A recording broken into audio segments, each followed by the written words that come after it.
ભાઈ હા ભાઈ મારે પોલીસનું ગ્રાઉન્ડ છે જામનગર અને ગ્રાઉન્ડ બહુ સારું છે અને અહીંયાની પોલીસ બહુ સારું કામ કરી રહી છે. અહીંયા ગ્રાઉન્ડ છે મારું.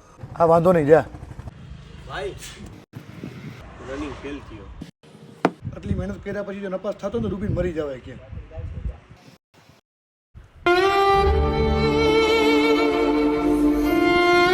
ઓય ભત્રીજા, પોલીસ ગ્રાઉન્ડ પાસ કરવા ગયો તો એનો શું થયું?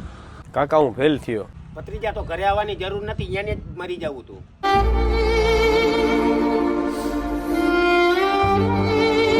વિરમ તારો પોલીસનું ગ્રાઉન્ડ હતું એમાં શું થયું ભાઈ?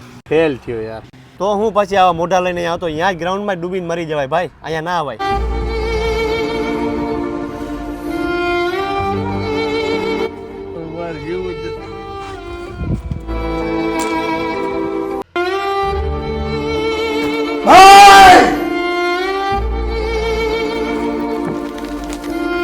એ મારા ભત્રીજા, અરે મારા ભાઈબંધ,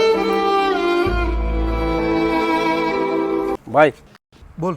ભાઈ હું પોલીસનું ગ્રાઉન્ડ ફેલ થઈ ગયો. અરે દીકરા મોજ કરે, આપણે વાડી છે ને કંઈ થોડી જિંદગી હારી ગઈ તો તું જલસા કરજા. ઓય ભત્રીજા, ભત્રીજા તો પોલીસનું ગ્રાઉન્ડ કરવા ગયો તો તી? કાકા હું ફેલ થયો. અરે દીકરા, પરીક્ષા પાસ ના થાય તો કાંઈ વાંધો નહીં, આપણે ઘરના ધંધા બોરવા છે, મલકના. હા મારો કાકો. હા વિરમ. આવો ભાઈ. શું થયું ભાઈ ગ્રાઉન્ડનું તારું પોલીસનું? અરે ફેલ થયો યાર. સારું થયું, આની માનતા મેં જ કરી હતી. આ નાપાસ થયો, નકર આપણા જ પૂઠા ભાંગી નાખતા. મને ખબર જ હતી તમારા આવા જ કામ હોય, મને એ જ ખબર હતી.